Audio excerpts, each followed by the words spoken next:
Hey, this is Mike Taravella from Niche Holdings. If you want to learn more how to use your small axe to build an empire, take over the world, you should definitely be listening to the Small Axe podcast with the man, the myth, the legend, Nico Salgado. So, like, comment, subscribe, share with a friend, and take over the world today.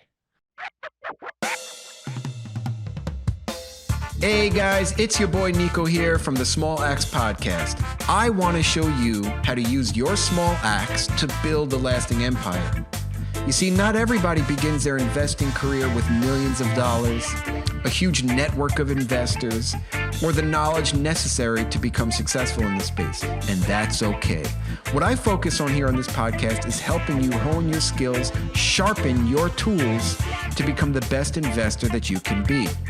Now, I want you to sit back, relax, and enjoy this show. If you have any questions or you want to reach out to me or the guest, feel free to do so. Love you guys. All right. Hey, Small Axe community. It's your favorite podcast host, Senor Salgado, aka Nico. Today, I'm hanging out with probably one of my best and closest mentors and friends in this space. You might know him as the one and only Mike Taravella. I call him Mikey T-Bone. Mike, welcome to the show.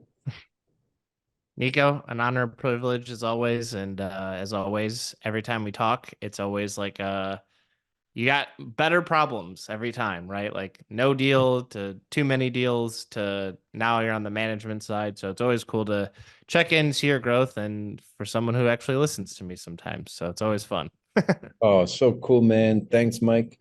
Let's do a couple. This is like your fourth time on my show, which is crazy, most ever. But let's get some listeners a little bit of background about you, and if you wouldn't mind taking a couple minutes to kind of catch them up about how you got to where you are today.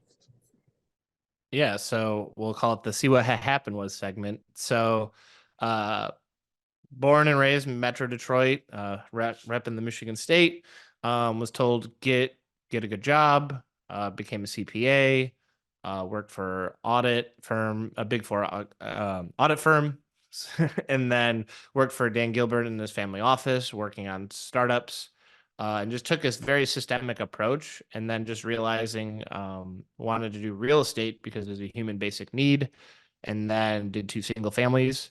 Hated it because it was too much work and on me. And then pivoted to multifamily in 2019, and then worked for free for 6 months. Worked for a family office in Knoxville, where I got the opportunity to just become a equity partner on some deals. And now in end of 2023, we're up to 670 units that we own. And then recently we started a third party asset management company where we take over asset management because as rates rose, man, everyone got exposed and operations came in. So just coming in on consulting on 437 units across the country, Washington, Oklahoma, and looking to grow and scale with two team members from the Philippines and looking to continue to expand and help our team grow and help investors. That's awesome, Mike. I'm excited to talk about that. They say it's the year of operations, what 2023 was, but 2024 is going to prove the same at least. So we really need to tighten up everything. Let's talk a little bit about, I guess, let's start with this consulting program. What is it? And you said you're catering to about 400 and something doors. Like, how do people find you? How do they meet you? And then what is the program like or the consulting like? Yeah, so I think the program essentially all things asset management. So generally what our clients have done is we've seen our demographic is about 1 to 4 deals. And there's two paths. There's a fraudulent property manager, fraudulent partner, someone committed fraud. It's a 911 emergency that needs to get fixed yesterday or the day before yesterday. And then there's the, hey, I'm a up and coming emerging acquisitions, investor relations, and they've done 1 to 3 deals or more. And they're like, hey, I'm an acquisitions person and I'm an investor relations person, and I'm looking to scale our asset management practice. So there's kind of two paths. The 911s are, I would say, my favorite because it's just like the chaos of it all. And so The optimizing is more of like checking the box, making sure the plan's going to systems. So kind of two different paths. Each one has their pros and cons, but we're here to do both, and we just look at it through a systemic approach. So we look at the property management meeting the same way, highlighting rent rolls, delinquencies. I think one investor asked this great question, or like, how as an operator am I going to get screwed over the most? And I said vacancy, because a lot of people don't even understand. And my mentor Logan Rankin said this, is like, we try to finish a unit 2 days after it's like becomes vacant or even faster. And so when a resident gives notice to vacate, we're doing the walks to make sure, like, what do we need to do to fix it? We implement that, and then we get the turns as fast as possible. Obviously, third party, they have their own restrictions that you have to do, but we're trying to get these banged out in 2 weeks and then getting leased up. And leasing is just harder because you have to answer the phones and market now. So there's just a lot of things that we see as consistently asset managing over 1,000 units, that the same stories, the same iterations, like Ray Dalio says, come up, versus like if you're in acquisitions, investor relations, you're trying to do too many different things that are necessary, but you just need an A player to oversee asset management, because anyone can buy, anyone can raise money, but who's crazy enough to do the management? Yeah, right. It's like a wild ride, the asset management piece. And I never saw myself as somebody that wanted to do it, although I'm learning so much about it now and I'm getting involved now for need. We need all hands on deck. And I enjoy it to a degree, but I really get excited about acquisitions, but that's okay. I'm going to That's the focus. evolution of this game, right? Deals were easy, money was easy to raise. And I think the biggest thing is you have to hold your property manager accountable, because if not, your investors are going to hold you accountable. And so I think we're in a rising rates. Rents aren't going up as much as people thought and or underwrote. So now they're like, how do I make money with my taxes, insurance skyrocketing, on top of just everything? Payroll used to be 1,200. I've seen it 17 to 1,800. So there's just a lot of factors going against you, that you just need someone on your team to do it. When you say payroll 1,200 or 17 to 1,800, is that per unit per year or what is Per that? unit per year. Yeah. Yeah. Payroll's gotten a lot higher because of just I mean, think about it. When every property manager is a hard job, you have to attract the best talent with customer service. And even we've looked at hiring virtual leasing agents overseas to help just be responsive, because that's a competitive advantage that we can have at a fraction of the cost. So been an interesting ride of just trying to get that competitive advantage and just help property managers execute. Awesome. I'm going to share a little bit, then I'm going to have some questions. So Yeah. we've seen when we first took over our property a little over a year ago, we were leasing up in 2 weeks, no problem. Now it's taking a little bit longer, closer to 30 days sometimes. And we have marketing all over the place. I mean, is that across the board, or is it should I be drilling my PM more? What should I be doing? So it's not, so I secret shop, right? If I'm not happy with marketing or response times, or like hear the same story 2 weeks in a row, call the line. A lot of times, and Nico, I know you're in smaller sub 100 units. As much as we like to think our property manager cares about all the units the same, it's just a bandwidth thing. And I think it's important, like, call and secret shop. I did it for one of my clients, and it was funny. The manager goes, "Hey, it's Mike. You know, why is he calling?" And literally the manager's like, "Yeah, to see if we'll answer the call." And it took like 5 days. So I always do it before the property management meeting. Generally, the policy and procedures within 2 days. So if you have a property manager meeting Wednesday, make the call on Monday morning. So then you can prove to the team, no one called me back. Mhm. If they don't answer the phones for you, a kind of a red flag for owners. If the property manager isn't answering your calls, they're not answering residents' calls.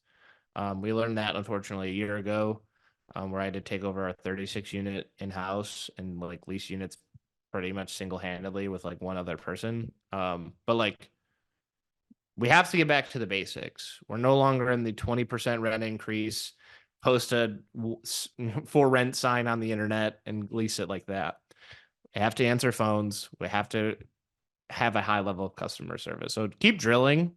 It's your property. I will say don't be mean to your managers because then you lose ship, but it's just you have to make sure they know you're an ally because I think a year or two ago the verbiage was the asset manager manages the property manager, and it's a collaborative effort. And the moment you go dictator mode, they're not going to work hard for you. Oh, that's awesome advice, Mike. Geez, you're the man. Now, as operators and owners, what questions this day and age, 2024 now, what questions should we be asking our PMs, and how should we stay on top of them best? Yeah. So if you're looking to get new managers, I'm asking like it all hinders on a probability of success. So if you're single family, I wouldn't have an apartment owner probably do single family. And vice versa. I wouldn't want an apartment to or a single, vice versa. So I think it's important that whatever your property is, you want the person who operates that mid-sized large properties the best. Because at the end of the day, are they going to execute? Because it's tough. Property management's tough. So that's like the first thing is like what is your bread and butter? Bad answers or like anything that has 100 units. You really want like specific answers and systems. And then I make sure the managers, like as much as I love to get pitched on the software everyone uses, it doesn't matter. They all generate numbers at the end of the day. So I actually like the property managers to go on site before we even pay them, because if they're not willing to go on site before they get paid, they're probably not going to do work once they get paid. That's been a big thing and kind of really vets people out, so it protects your time. And then it's just like, what would you do to the property? Because at the end of the day, we're not hiring people to just push paper. Like, do you think like my core values, think like an owner, do the right thing, always add value, find a better way, and execute fast. So like I want my managers to think like me and act like me. And so with those core values, you really know like, is this person just like gonna sit at a desk and do nothing or execute? And then just like once you get them, it's just weekly accountability. So we do a weekly document measuring physical, economic, occupancy, and our marketing efforts, and then our bank accounts. Because like if anything goes down, we can pick it up in a week and fix it next week versus waiting every single month. And just right now, like if you feel like you're being an annoying owner by just calling them all the time, it's okay. I do that every day. And I set that expectation of like, I'm a lot, but and so we can all make more money for us, our investors, the managers, etc. Awesome, Mike. I'm still using your asset management template that you gave me a while back. I don't know if you have a different one, if it's updated, and do you share that with your consulting clients as well? Yeah. The only thing different, it's like I think Nico, we had every tab, but now we changed it so it's week over week, like vertical, or every row is a new week. So then you can see trends better. But same physical, economic, guest cards, applicants, and then we added bank balances because with our former manager, we were like running low on cash and needed to measure that. So Yeah. that's it. Same thing. Same, but different. I asked you the other day to kind of check in with you, and I've been asking a lot of people this question. Just what should we be keeping in reserves? Is there a rule of thumb? And I don't know what the proper answer is. I know everybody's got their own method of doing it. And I guess it could be property dependent as well, because if you have a chaotic property, you got to be very careful, right? Or if it's not cash flowing, you have to be careful. So I don't know. What are Yeah. Yeah. So I think like it depends on the lender too. So our lender in Tennessee, they know how we operate and like they don't require us to have lender reserves. New banks, they're gonna make you do insurance taxes escrowed. So it's lender specific, but I like to have taxes, like if I'm not getting escrowed, taxes, a year's of tax and insurance and at least a mortgage payment. Now, if it's a rougher property on the buy, we're putting in 3 to 6 months of reserves of just like, hey, it's gonna get rough because we just want as much cash in the bank. We're at the point where the last 6 months to a year, everyone's been playing defense. Like rents haven't gone up, supplies coming online. And so I think it's the more you have in the bank, but also too, like you don't have to do the top tier renovations anymore. The ceiling is going down on rents, but the floors are going up. So like have as much capex in the bank, budget to have as 100% of the turns. It reduces your returns on a cash on cash and yield basis, but you have money to survive the deal. We're not in the point where people are flipping the people who are flipping after holding a year are like, I want out or I'm in trouble. So if you can survive the next couple years, you'll be fine as an operator. Like rents go up 3%. The world isn't ending, despite what the media says. It's like a real estate was a very hot thing because of just the demand, but now it's back to its more fundamentals of 3% rent growth. It will get back to 3% expense growth, but we're just chugging along. Right now, expenses are growing faster, you think? Oh yeah, insurance is still going up. Last year, I've heard people get 20 to 40% increases. Texas, Florida, and Louisiana insurance companies are really cracking down. Like I had an insurance broker told me Texas, Florida, and Louisiana are like almost uninsurable at this point. Yeah, it's really hard to find carriers. So I'm in Florida. We picked up the property at 780 a door, and then a few months later, upon renewal, it was like 1300 a door. And now today, a year later from that, we're back down to 1000 a door. So there was a little hope in that. But you say 1000 a door anywhere else in the country, you're like, what? Are you crazy? Yeah, that's kind of Florida. I've never liked Florida for that. If you operate in Florida, but it's just a risk. I don't even like flood zones, let alone hurricanes. So like that doesn't mean like Nico did a bad deal. It's just his like how he wants to operate is like different than how I do. So it's not right or wrong and just different. And there's money to be made everywhere. So that's why people do Section 8 versus market. Like there's just a million different business models and everyone is right until they're wrong. I like it, Mike. All right. Where are you focusing your efforts? I know you have a bunch of deals. Where is like your primary focus or your primary markets? Yeah, so it's funny you say that because first thing was hiring. So the end of and no, so maybe some people have, but Q4 was just really hard to hire. I think we've turned through 4 virtual team members in about a month and a half. And partially that's, I take responsibility of like onboarding and better vetting because I was at a point where I was like, I just need someone to kind of do something right. But right now we're looking to hire an asset manager in-house, to kind of help with the follow-up. We pretty much call it relentless follow-up. You're either going to do it or quit for our property managers. But, so hiring is a big one, making sure we're getting the A players. We have 2 team members now, that are doing great. And then we're just looking in like good markets, right? Strong fundamentals, population growth, good job growth, good place to do business. So we're still in Tennessee. Our partners in Denver, we're still like overseeing that and doing well with that. And just working on leasing. And then we just are partnering more with some stuff in Kansas City. Which sounds like a lot, but I think I've taken the sentiment of focusing solely on asset management. And then we have an internal team that's still looking for deals, but we can assist on acquisitions. But we're just all in on asset management. Because at the end of the day, I know if you give me a T12 and a rent roll, I'll find the problem and be able to fix it. And that's what, at the end of the day, what investors want. So, yeah, scaling the asset management to be able to hire a full-time project manager / asset manager is the big focus. And then we can start finding more deals and capital raising and just building a ton of systems, which is fun, but then it's the test and measure always. Yes, very true. Okay, Mike. Well, what about all right, I got to talk about rates. I mean, historically, they are supposedly historically average right now, and They everybody's are. freaking out, right? Like, oh, it's so high. It's not necessarily.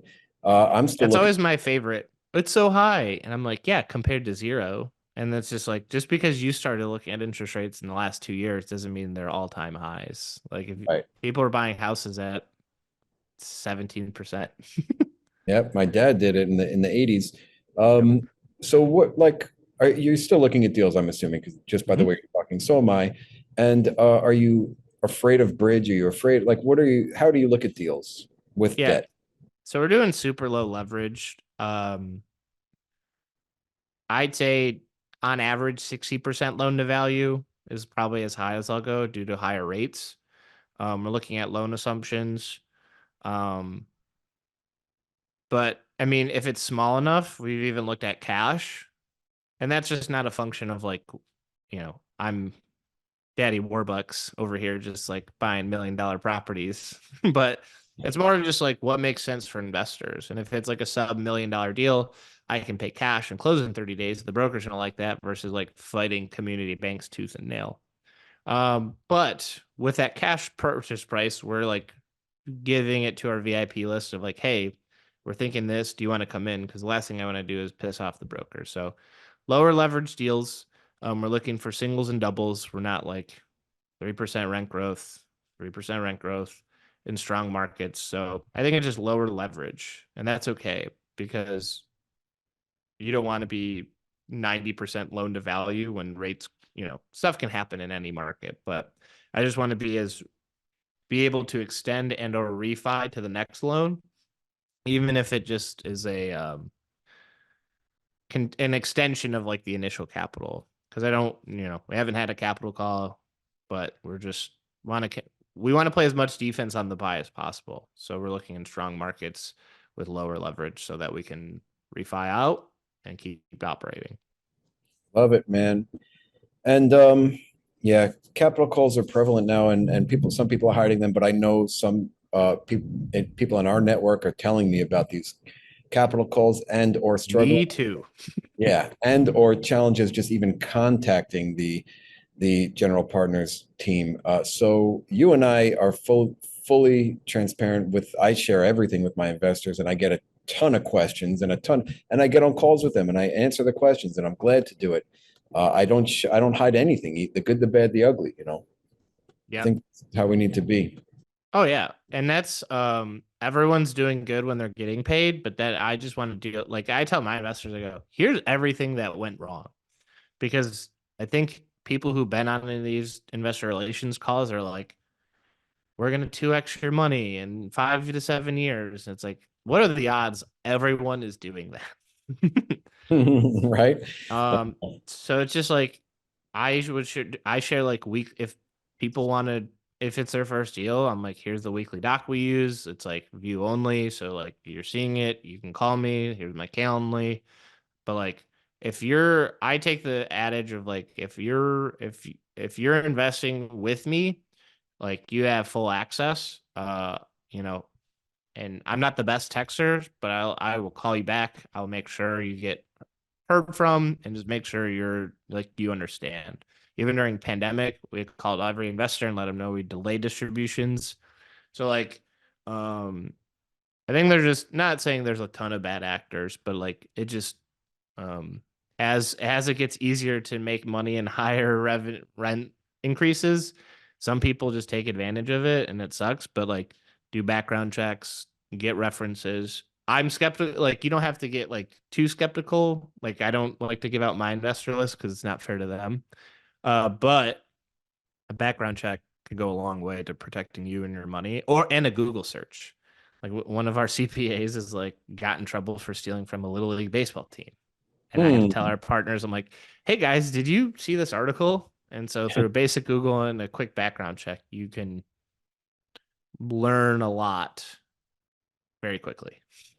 Awesome, Mike. What should we're coming towards the end, a few more minutes here, but what should people looking to do deals today and they don't have a deal yet, maybe this is going to be their first deal, but they're anxious and eager to get into a deal. What should they be thinking about? How should they be looking at deals and considering asset management? I would say it takes longer to add value than you think. It takes like 6 months to understand the property completely, especially with third party. So like takes longer. So take your time on your renovations is gonna go slower.